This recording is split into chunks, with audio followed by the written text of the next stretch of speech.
Welcome to the Sacred Medicine Podcast. My name is Margaret Romero. I'm a Columbia-trained functional medicine nurse practitioner, and here I uncover the truth behind chronic illness so that you can finally heal. I'm a women's health and hormone expert and love empowering women to finally live their life fully and powerfully through optimal health. This is the Sacred Medicine Podcast.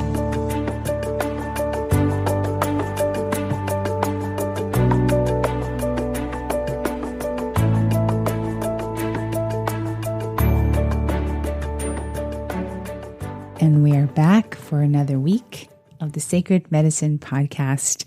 And, this week I have a new guest and friend, Dr. Evan Hirsch.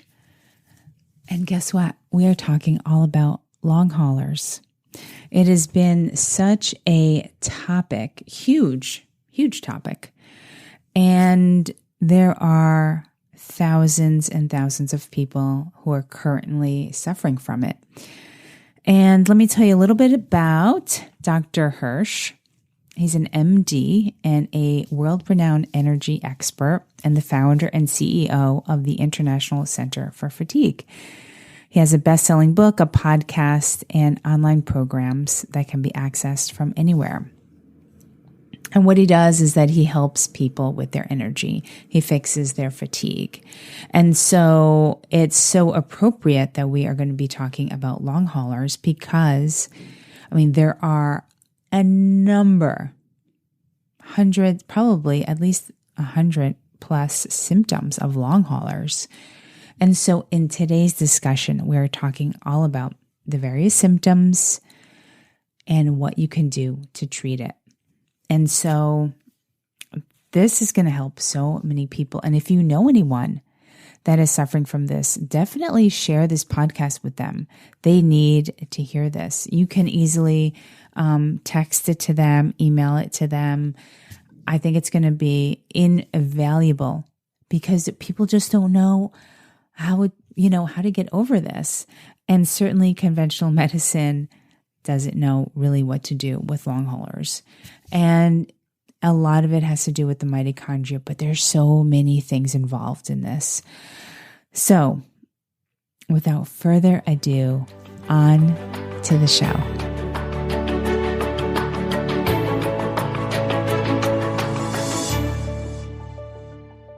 All right, welcome back to another week of the Sacred Medicine Podcast.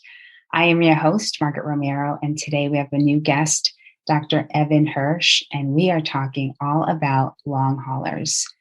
So thank you so much, Evan, for being here today. Thanks so much for having me on, Margaret.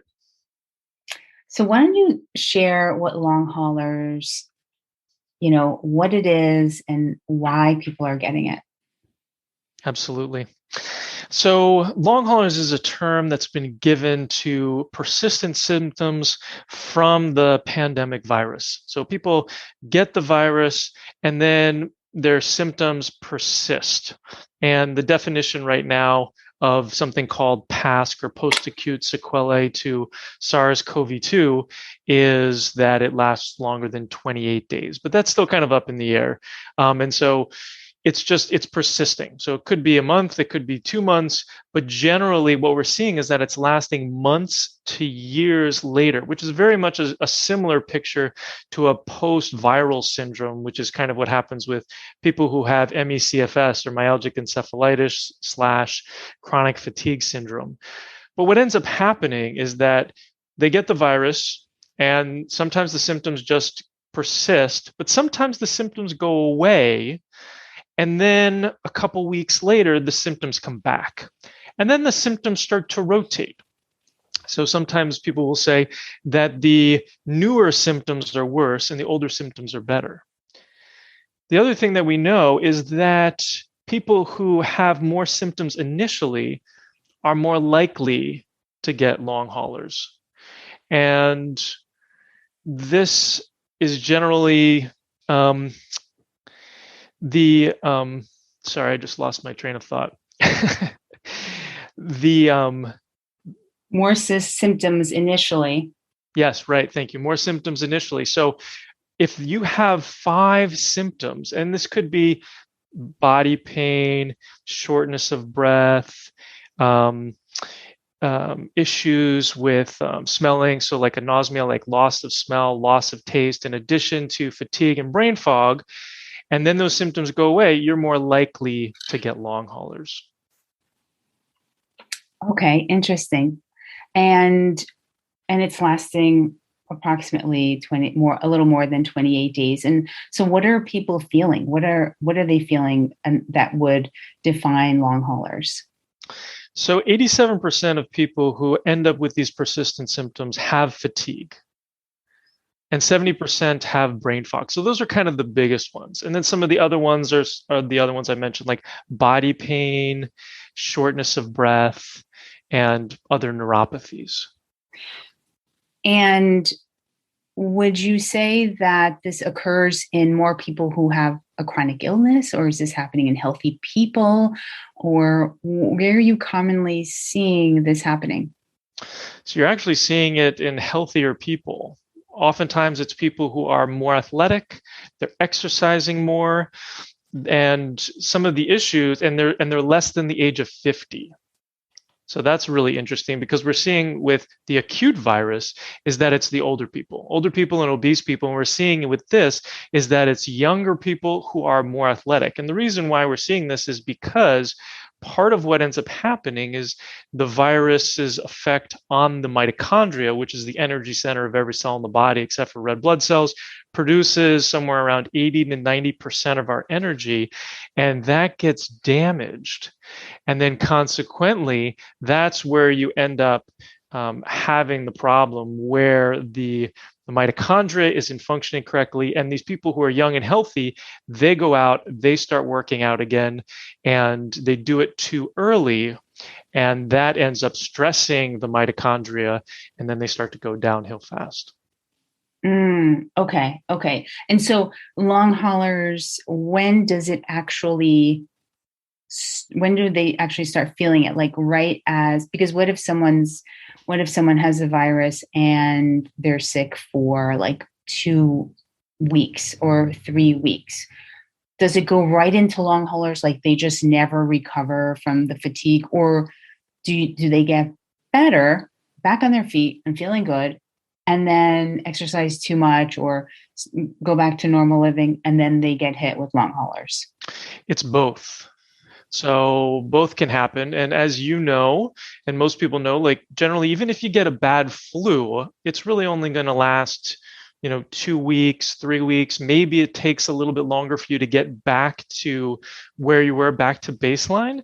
But you should be, a month from the first day that you got sick, you're definitely on the way up, if not, back to baseline. With this, what you're seeing is just the steady decline where those symptoms are persisting, and they may go away and then come back, or they may just continue to persist. Oh, okay.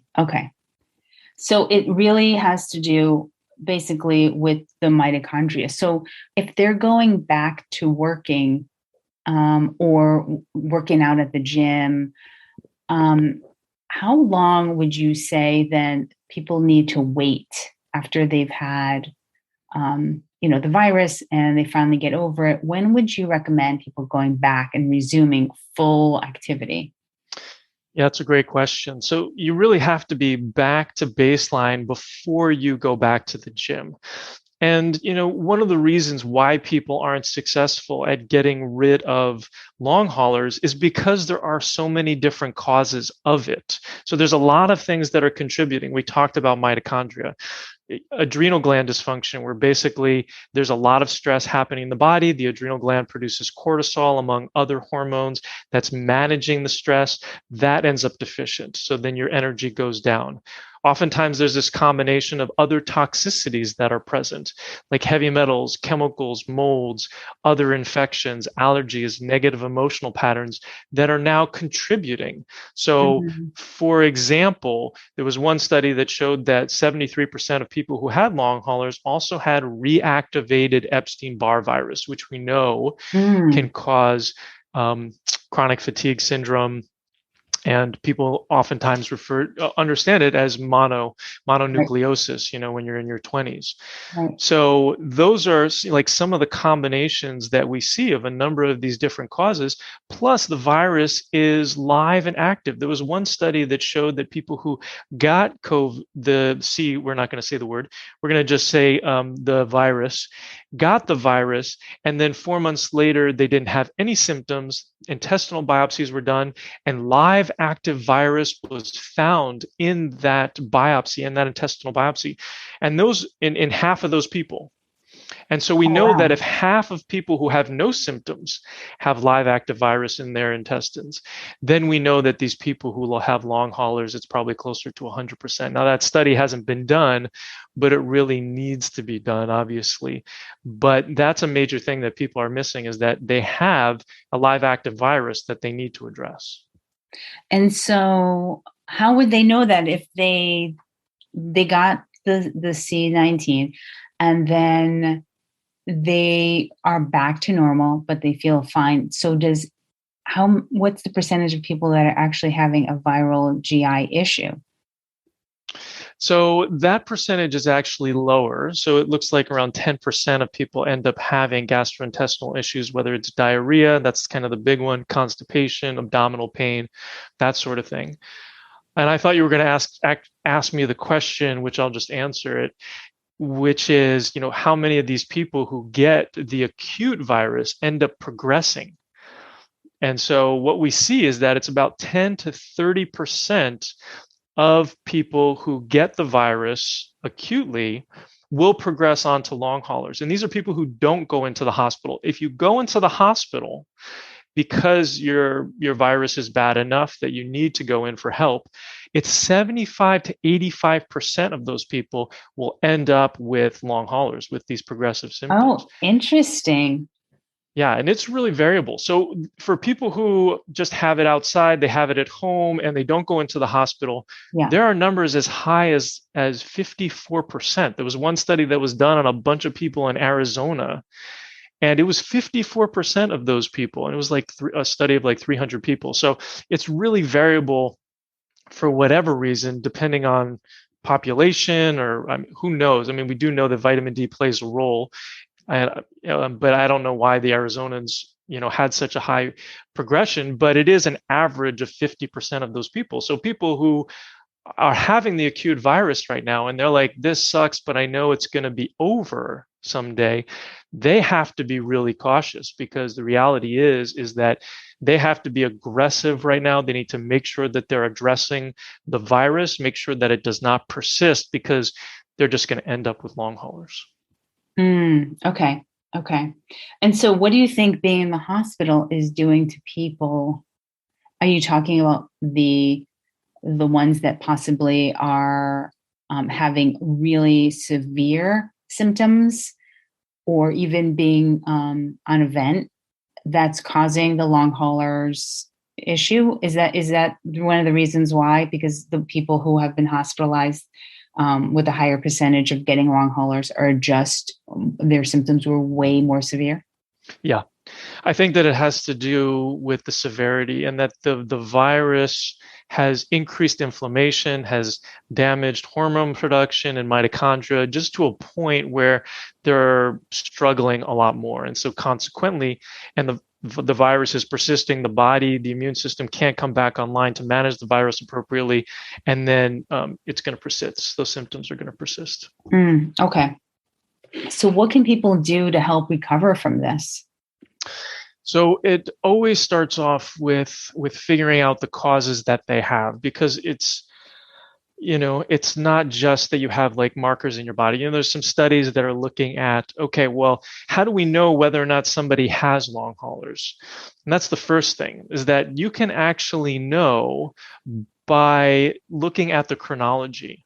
If you get this virus and and you have these weird symptoms and they persist, you have long haulers. Like, you shouldn't be, just because you don't have a positive PCR test or a positive laboratory test, you shouldn't be rejected from actually getting treatment. Unfortunately, this is something that's happening with some of these post-C19 clinics, is that they are rejecting people from becoming patients there because they don't have a positive test. So pretty much if you have had the symptoms and you are pretty likely that you do have it, and then you have these persistent weird symptoms, then you have it. And so then you have to look at what is underlying that sort of quote unquote diagnosis or that conglomeration of symptoms.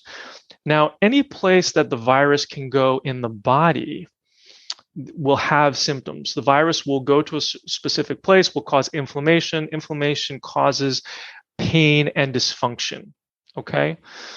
And so we know that the virus travels in the blood, and so it can pretty much go anywhere in the body. Mm-hmm. And so when we're looking at these causes, we have to look at kind of how the virus is affecting things. So what I do is I've got a 4-step process. The first step is figuring out the causes. And what ends up happening is that there are 33 or so potential causes that people can have, and that everybody who has long haulers has around 20 causes. It's the same exact thing that I talk about with chronic fatigue syndrome, because it is this combination. People are more likely to end up getting long haulers if they have heavy metals, chemicals, molds, and other infections. It's because that virus comes into the body, it distracts the immune system, these bugs become opportunistic, the body's already inflamed because of mold and heavy metals, these toxicities, and then consequently, the virus is the straw that broke the camel's back, and then all of a sudden, you have these negative symptoms. So the first thing is, we have to figure out what causes you have. So we look at hormones, adrenals, thyroid, sex hormones. We look at the mitochondria. We look at vitamins and mineral deficiencies. We look at neurotransmitter deficiencies. We look at lifestyle habit deficiencies. So drink not enough water, not enough good food, not enough movement, not enough sleep. Those are all kind of the lifestyle stuff. And those are the deficiencies. And then the toxicities, which are things that are in the body that shouldn't be, is that list I just mentioned: the heavy metals, the chemicals, the molds, the infections, the allergies, the negative emotional patterns, the electromagnetic fields. And so our job is, in step 1, to figure out, which deficiencies and which toxicities you have. And then in step 2, we start to replace those deficiencies so that you can feel better as soon as possible, because that'll make you more robust. But the reality is that we have to then go into step 3 to open up the detoxification pathways in the body in order to be able to then go into step 4 and remove the toxicities, because we can't get these toxicities out of the body if we haven't done step 2 and step 3. I love it. So what are some of the ways that you do to sort of open that up? So there's several different things. Everything that I do, I am an MD, but in order for me to operate online across state and national lines, I operate as a health coach. So everything that we do is natural. So some of it is diet related, though that isn't the first thing that we work on, as you probably noticed when I talked about step 2. A lot of it has to do if people are really tired, they're not going to be able to change their lifestyle habits for the better. So supplements are a big thing of what we do. We start replacing mitochondria with things like D-ribose and CoQ10 and acetyl L-carnitine. And we start replacing or supporting the adrenals better with rhodiola and with eleuthero root and other adaptogenic herbs that are really supportive. We start replacing the thyroid with different things that will make the thyroid work better, like selenium and different vitamins and minerals, and then maybe some thyroid glandular if we actually need to ramp up on it. People who are losing their hair in clumps because they have long haulers, it's because of the damage done to the thyroid. And when you support the adrenals and the mitochondria, it makes the thyroid better. And sometimes you don't even need to replace thyroid. The really interesting thing and what's really cool is that you can actually look at those 33 different causes that I talked about that we're looking at in step 1, and 75% of those can be determined by symptoms and history alone. 75%. So that when people join our program, within the first hour or so of joining, they're going to know 75% of their causes, which means they're no longer shooting in the dark, right? So that's incredibly powerful. But I digress. So going back, so then adrenals, thyroid, mitochondria, I call those the big three. And then vitamin B12, oftentimes these deficiencies are actually caused by the toxicities that we talked about in step 4. And it's really important that we have to remove those toxicities, but unfortunately, we can't just go straight there. That would be great. So we have to boost these deficiencies first with those things that I mentioned as part of the big three, and then vitamin B12 and vitamin D. We know that 80% of people who had low vitamin D and had the acute virus ended up in the hospital. So that's one of the ways that you can really mitigate things, is by not having it progress to long haulers, is by making sure that you have good vitamin D levels. But that's kind of part of what we do in step 2. I love it. You're really addressing the whole person, not just, what else. I mean, really, the majority of people out there are kind of suffering through this without anyone really knowing. I mean, conventional medicine, really, I don't even know. They recognize it. They call it long haulers, but I'm not really sure what they're doing to really address that. Do you? Well, what they're doing, so they're fitting it into the usual paradigm. So unfortunately, these post C19 clinics, unfortunately, have a neurologist on hand, a pulmonologist, a cardiologist, and they're addressing the different symptoms that people are experiencing from the conventional lens. And so the cardiologist is going to address your heart palpitations, and the neurologist is going to address the nerve pain and the electrical tingling that you have going on in your body, right? Mm-hmm. And so, unfortunately, it's symptom management, and they're not actually getting at the cause. And the numbers are alarming. I mean, it's going to be the numbers are supposed to be up to 1 billion people worldwide are supposed to end up with getting the acute virus. And if we look at the lower end of how many are going to progress to long haulers, so if we look at just 10% of those people, that's 100 million people. Wow. That's a tremendous amount. There's, states that aren't that size. It's the size of like California, Texas, Florida, and half of New York State. I mean, it's just a tremendous, it's a third of the US population almost, so it's a huge problem, and it's going to overwhelm our system. And unfortunately, accompanying it, there was one study that I saw where they were looking at the metadata of a number of different electronic medical record, and 236,000 people were evaluated, and a third of those people who had the acute virus progressed on to a mental health disorder. So we're talking about depression, anxiety, panic attacks, right? And this just means the virus is in the brain, the virus is in the gut, the virus is affecting the neurotransmitters. So it's, and that's an epidemic right there. So people definitely need to be woken up. Oh my gosh, definitely, definitely. So I'm sure that people with fatigue are getting their vivants, it's, right. Let's just give you a little speed. It will help with your fatigue. And no one ever looks at the gut. It amazes me. Even when it comes to autoimmune conditions, it is never one of the things that's ever done. Rheumatologists just don't look at the gut. GI people don't even look at the gut. So I'm not surprised by anything that you're saying. And it is a true epidemic with people, I mean, I have a friend who told me he got it. He was hospitalized for 2 weeks. And he's like, I don't get it. I mean, I work out, I'm healthy. And he finally got to see someone.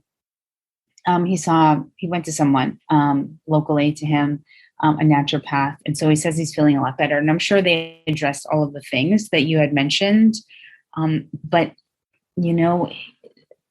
normally, people turn to like their PCP or conventional medicine and not really getting the answers, maybe temporary, I mean, I'm sure that vivants will help with the energy, but my God, it's just destroying your adrenals at the same time. So we don't really want that, because that's one of the things that's affected through this whole thing.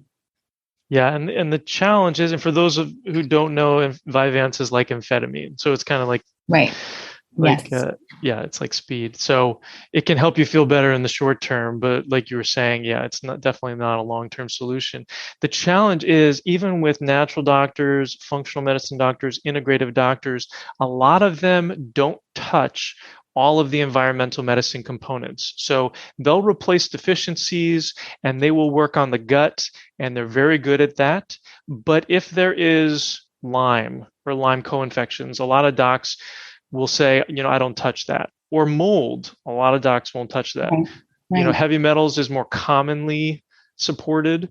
Negative emotional patterns are we have a trauma coach on our staff that supplies training or supplies support to Amazing. people in our program. Yeah, so we're trying to address it from all different aspects, but that's something that people have to make sure that they're asking their practitioner, are you addressing these things? How many people have you helped with long haulers? How many people have you helped with mold and other infections? How do you evaluate these things? You want to make sure that whoever you work with is comfortable with addressing all of these different causes, because if you've got mold and you're not addressing it, it's going to be, you're not going to have success. You can address all the other stuff till the cows come home, but if you're missing one of those causes, and you may get better, but you're not going to get 100% better, which is always obviously the goal.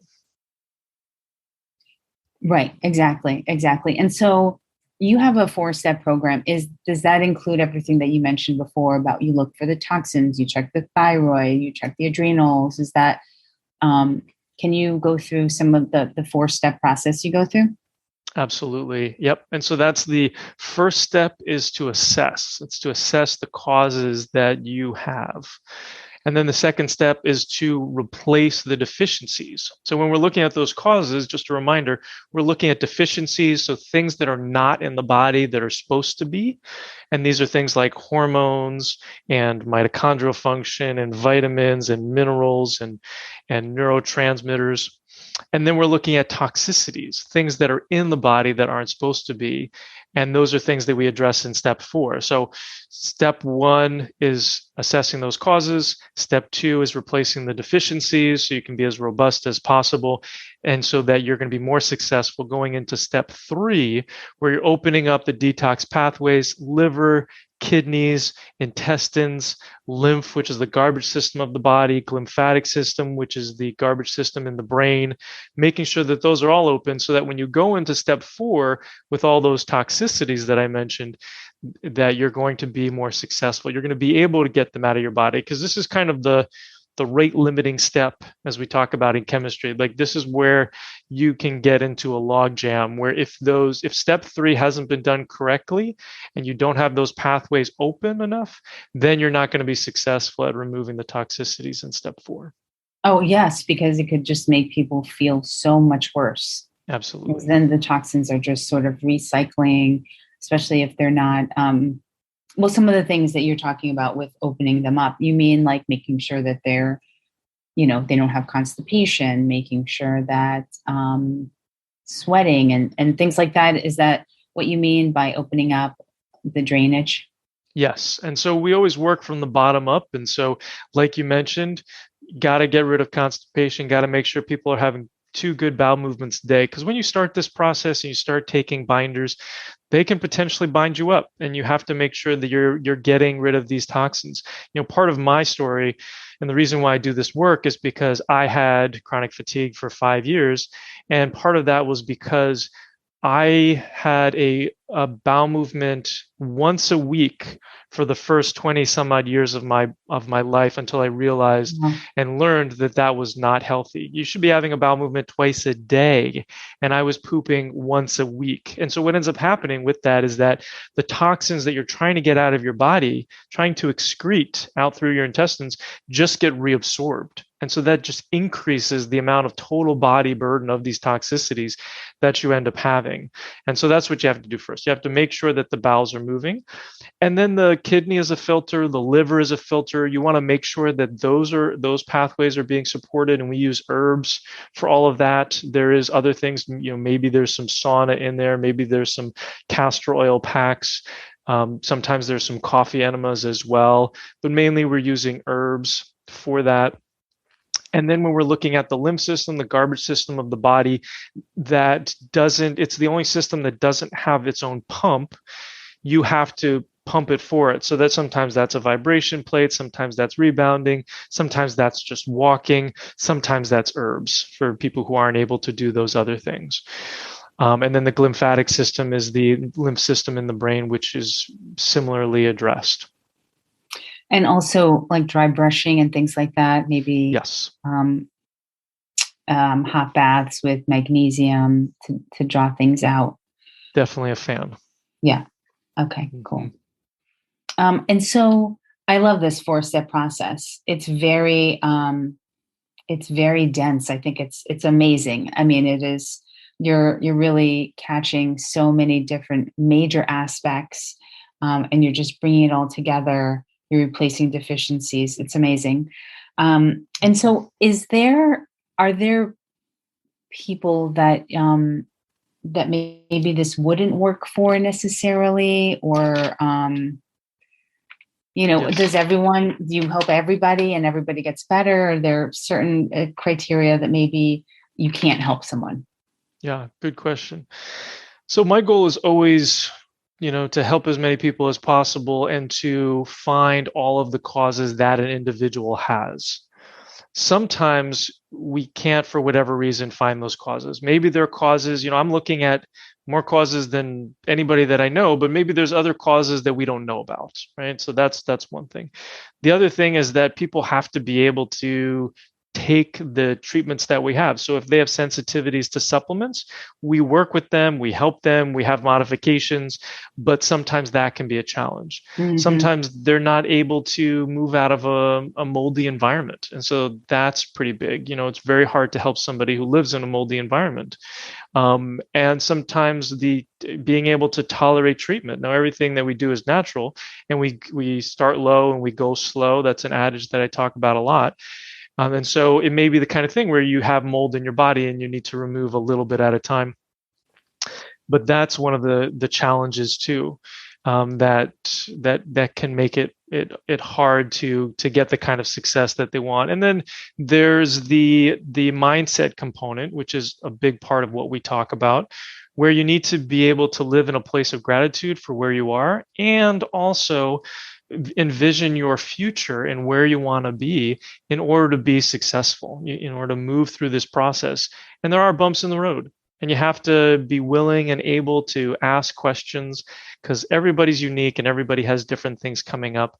And so that's kind of why in our program we've structured it where we have support where you can get your questions answered on a daily basis if you need to. And then you also have face-to-face time with me and our coaches, one-on-one or in group format, depending on what people need. But that I think that answers that question. Yeah. And do you also find, I'm sure you're also talking about obviously removing toxins, but even toxic food, even fast foods. Have you encountered individuals that really it's difficult for them to let those things go? It is. Yeah. And that's why, we have the trauma therapist, trauma coach on staff, is because sometimes that's part of that process. People are self-soothing with foods. But usually when they get to the point of coming to see me and they realize that they need to make the investment financially and of their time and of their energy for this program, and they're making that commitment, it's the kind of thing where sometimes we have to have that conversation where it's like, you're paying me too much money to still be eating fast food. Right? Mm-hmm. You're not doing yourself any favors. What's important to remember, though, is that there are some people where they can't make those changes until later. So let's say they've got 20 nails in the bottom of their foot, and that's the 20 causes out of the 33. And the gluten nail is in there, and but they also have 19 other nails. It may be the kind of thing where if they're not able to remove that gluten nail right now because they don't have the energy, that we have to come back to that after we start removing the heavy metals, the chemicals, the molds, the adrenals, the mitochondria, all that sort of stuff, when they are feeling better and they can have more of a conversation with their family and they can start preparing food differently. Then we can start going after that gluten nail. So oftentimes it's a combination, and it is a negotiation where part of it is, what is the psychology that's happening? What is the commitment? But then also, does it have to do with the fact that they just feel like crap? And they're not able to, they're like, I feel like crap anyway. I'm just going to eat this food. I don't notice a difference. That's the other thing too, is that sometimes they'll go gluten-free, they'll go organic, they'll go paleo, and they don't notice a difference. Mm-hmm. And when that happens, it's because there's another 19 nails stuck in the bottom of your foot, right? It still hurts when you walk. Right. Right. And so I tell them, like, be eating this way is ideal and you are going to be more successful. But if psychologically you need to take a break and you need to come back with it, that's okay as long as you come back. Right. Yeah. I think it's sometimes difficult for some people to, stop gluten, stop fast foods. Now you're going to start going to infrared sauna. Sometimes it's just overwhelming. A lot of change, especially when you're starting to detox, to feel better. If it's never been a priority before, it's baby steps to get there. And that's such an important component. I'm talking about 33 different causes and all this sort of stuff. And it probably sounds really overwhelming to a lot of people, but you just have to remember that, it's baby steps. As humans, we overestimate the amount we can get done in a day and underestimate the amount that we can get done in 3 years. And so you just have to, if you do one thing every single day in order to improve your health, you're going to be so successful, when you complete our 6-month program, and you can hold your banner up high and you can say, hey, I've been successful. But journey of 1,000 miles begins with a single step, and you just have to remember that. And you have to have gratitude for every single one of those steps. And part of our mindset practice is we go into a daily practice around gratitudes, and then envisioning what you want your life to look like, and then looking at any sort of beliefs that aren't serving you and flipping them into empowering beliefs, and then looking at what questions you're asking yourself on a daily basis that aren't supporting you and flipping those into empowering questions. And those can be questions like, why is this happening to me? Why don't I feel better? Instead of, what can I do today that can improve my health? Right? That's a much better question. And the brain is a goal achieving machine, so that whatever question you ask yourself, you're going to get an answer to support that question. Exactly. Right? Yeah. And so we have to be asking ourselves better questions. I love that. And I think that, especially when someone has had the virus and now they're just down for the count and they're like, I don't know, I haven't felt, how many times I've heard this? I haven't felt good ever since I got that virus. And it could be months later. I used to work at an urgent care clinic. And so I used to see a lot of patients there, and people would be coming in thinking they had the virus again. And so many people, would say, I just have not felt good, or I started getting headaches again. I don't know, ever since I got this virus, or I just can't work out like the way I used to. And so, now this was conventional medicine. This is not my own practice, so I could not start, doing functional medicine there. But I love everything that you're doing, because you're really addressing things on a deep level, because this virus, like you said, it can travel anywhere and everywhere, and which is kind of a scary thing. But it's good to know that there are things that people can do to help get back on their feet. I do have one last question. So this conversation has been amazing so far. and you may have touched upon this a little bit, but why, and you said it affects healthy people more, but is that the reason why some people get it and some people recover? How do some people recover just fine versus other people? Is it mainly because of these toxins and how people's mitochondria is? Is that the biggest reasons? I think that it's so if we look at all of those different causes and we're looking at the adrenals, they don't have a lot of stressors. So mentally, emotionally, or physically. And this comes back to your original question, where you were talking about, are people who have autoimmunity or other conditions, are they more likely to get it? And we haven't seen the stats on that, but I would imagine that that is the case. And people who have chronic fatigue syndrome also have autoimmunity, Yeah. because your immune system's reacting to all of these different toxins. Sure. So that's important to note. But I forgot your original question. What was it? Yeah. So, like, for example, so I got it in April, and that was from working physically at the clinic, seeing so many people coming in who were sick, and which is one of the reasons why I don't work there anymore. I just didn't really want that exposure. So, I did get it. I hardly got any symptoms, and so there was really not much to even recover from, because I was still cooking. I was still on Instagram every day. I didn't feel like I was down for the count. I was actually more afraid of, like, oh my God, how am I going to feel in like the next 2 days? Like, I kept waiting for it and I kept being nervous, like, oh my God, it's going to come on. And when is it going to come on real bad? And then it never did. And I'm like, oh my God, this is amazing. And like, I hardly felt anything. So that was, yes. That's why I asked, like, why me versus someone that, like, one of my good friends who's a naturopath, she was down for the count. So is it all of these reasons that you mentioned, like adrenals, mitochondria, toxins? Is that basically what it comes down to? Exactly. Yeah. So the adrenals with the stress, what kind of stress do you have in your life? And then how taxed already is your mitochondria? How many toxins do you have on board? What is your vitamin D level? I think that one is huge. Yeah. Do you have any other vitamin and mineral deficiencies? Those are, and then there's a genetic component, and then there's also the load. So how much of the virus did you get? What kind of virus did you get? Did you get a variant? And how did your immune system react to it?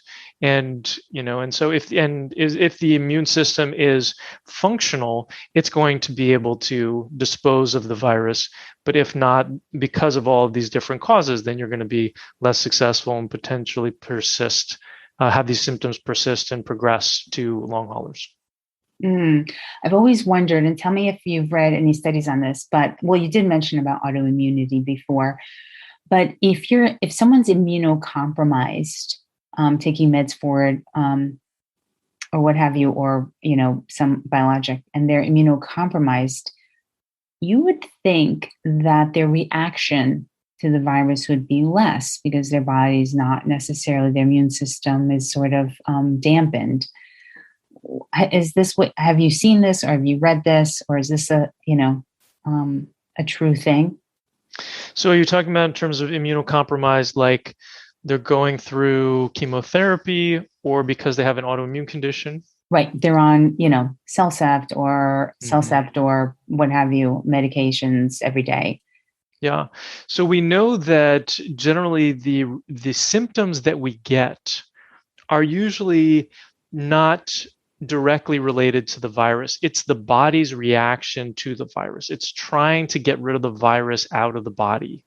Right. And so that's inflammation. That's all these different markers, all these different aspects of the immune system that end up causing inflammation, attacking the different parts of the body where the virus is hiding. And then you get symptoms related to that. If the virus is in the heart muscle, then the immune system tries to go after it. And you end up getting autoimmunity to the heart muscle, and then you end up getting damage, and then potentially, with like myocarditis and pericarditis and stuff like that, inflammation in the lining of the the heart muscle or in the heart muscle itself. Mm-hmm. So yes, if you are immunocompromised, where the immune system isn't reacting, then theoretically the virus comes in, sets up shop, and you're not having a particularly strong reaction. Now, the reality is that there is still some damage being done, and it's probably going to have an issue later on in life, because we kind of see this with some of these other toxicities and other infections that are at play. But this can be why certain people may have symptoms that are not as aggressive, because their immune system is not going to mount a very strong reaction to the virus. Okay. And have you seen this clinically, or has research done this already? Because I've always wondered this. No and no. So I haven't it's hard to know clinically. It's kind of like, what is, if somebody is feeling good and they don't have a strong reaction, it's like maybe their immune system is great and it kind of just got rid of the virus very quickly, or maybe the immune system is not great and then the infection kind of came in. So, oftentimes people are talking about, when I meet with them, they will say, I was sick all the time, or they will say, I'm never sick. And they'll say, people around me get sick all the time, but I never get sick. But they have chronic fatigue syndrome, or they have some sort of autoimmune condition. And the reality is that the reason why you never get these symptoms is because the virus just comes into the body, sets up shop, but your immune system's not good enough in order to be able to get rid of it. Because the reality is, in order to get rid of any sort of infection, you can't have heavy metals, chemicals, or molds present, because they will hijack the immune system off into left field, and then the bugs become opportunistic, and there's no way to keep them in check. Because, as we are really in this human form. We're like 90% bug cells and 10% human cells, right? We have this symbiosis.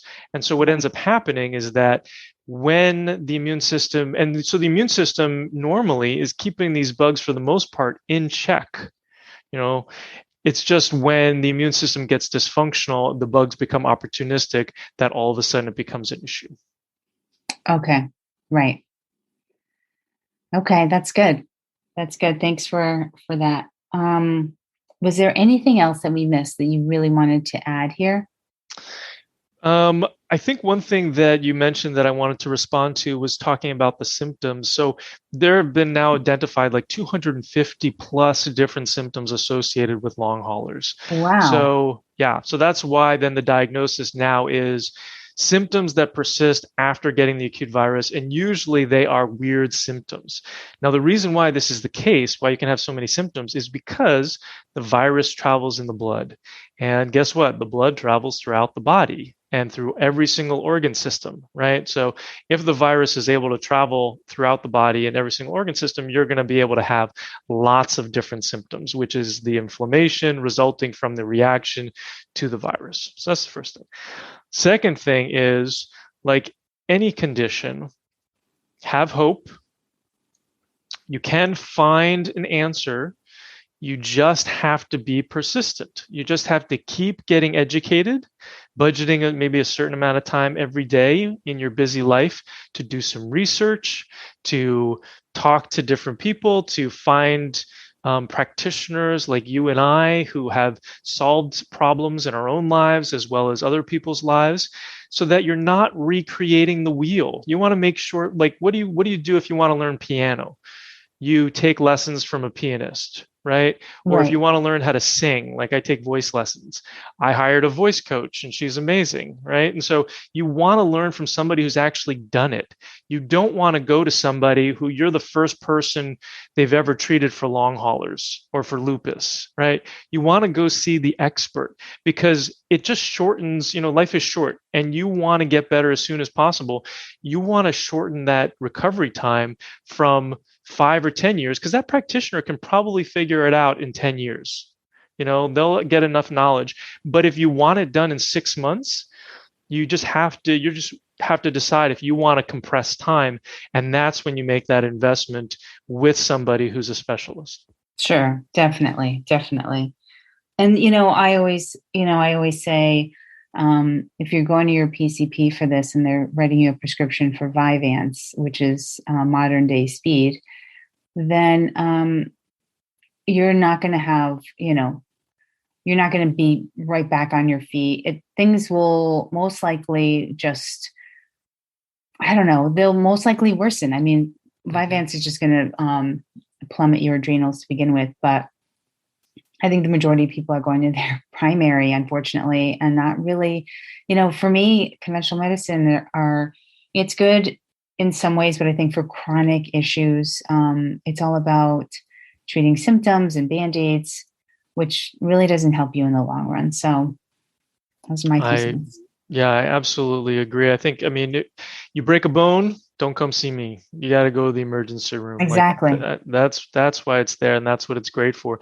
But when it comes to chronic conditions, it really is, like you said, symptom management, and we need to be looking underneath, so that it's more about finding the causes, because you reverse those causes, you remove those causes, you replace those deficiencies, you remove those toxicities. The person gets better, and then they don't have to take that medication for the rest of their life. Exactly. Oh my gosh, this was such an amazing conversation. How can people find you if they want to work with you? So they can come find me at fixyourfatigue.com, fixyourfatigue.com. We've got a bunch of free stuff and education on there. We have a YouTube channel. We have all the social media. So whatever your favorite one is, you can look for us, Evan H. Hirsch, MD, or at the Fatigue Doc on Instagram. And we have free calls available if you're interested in seeing whether our programs are a good fit for you. Yeah. Okay, perfect. And I thought I read somewhere that you also had a gift for the audience. Absolutely. So I have a best-selling book that's been on Amazon. It's called Fix Your Fatigue, and it goes through my 4-step process. And this is actually the second edition. So the first edition is on Amazon. This is the second edition. And so you get this in a PDF form if you want to take a look and see what it's all about. We also have a free mini course that's on the website for people who prefer to watch rather than read. Oh my gosh, I love it. And so the link will be in the show notes for that. And thank you so much. This has been so informative. And I know that whoever's listening, listen, you got to give Dr. Hirsch a call, reach out, find him on Instagram, follow him. He can definitely help you, especially if you've been suffering for like months. This doesn't necessarily just go away on its own, especially if you've got, toxins and all kinds of, there's just so many toxins out there that we're exposed to on a daily basis. And if no one's ever checked them or no one's ever checked your vitamin deficiencies, it's about time that you had all of these things checked. And I'll have all of your links on the show notes. And thanks again. Thanks for sharing your wisdom. Hey, thanks so much for having me on. And one last thing, for those of you who are suffering, like your families need you. That's like, right now you're not really present because you're not feeling well, and your families really need you. And that's the reason why you need to get better. Don't do it for yourself. Do it for your families. Margaret, thanks so much for having me on. Thank you so much. I mean, how much wisdom and pearls were packed into this interview, right? Dr. Hirsch, if you are looking to maybe work with him, take this Long Haulers program, which sounds amazing. Or if you just want a PDF of his book, Fix Your Fatigue, then head on over to margaretromero.com/episode 210. And you'll find all the details in there, all of it, in case you want to work with him and you just want more information. So thank you so much for stopping in, spending time with me this week. I've got another quick episode coming in on Friday. Those are typically 10 minutes, 12 minutes. And it's just me expressing some thoughts about certain things, health, wellness, and, little points of interest. And I would love it if you would join in. So this is not going to be every Friday. It's going to be maybe every other Friday on a certain topic. It could be on autoimmunity, it could be on lupus. And it's just me, my point of view. And, I feel very strongly about things. I feel very strongly about medicine, very strongly about health, very strongly about nutrition and food. And I like to express it. And so that is what Friday's sessions, they're pretty short and sweet. So hopefully you can join in on that. And I will see you all in just a couple of days. Bye for now. If you have been inspired and have learned so much from these interviews, I would love for you to head on over to iTunes, leave a review, and subscribe to the podcast. Thank you so much for listening. Bye for now.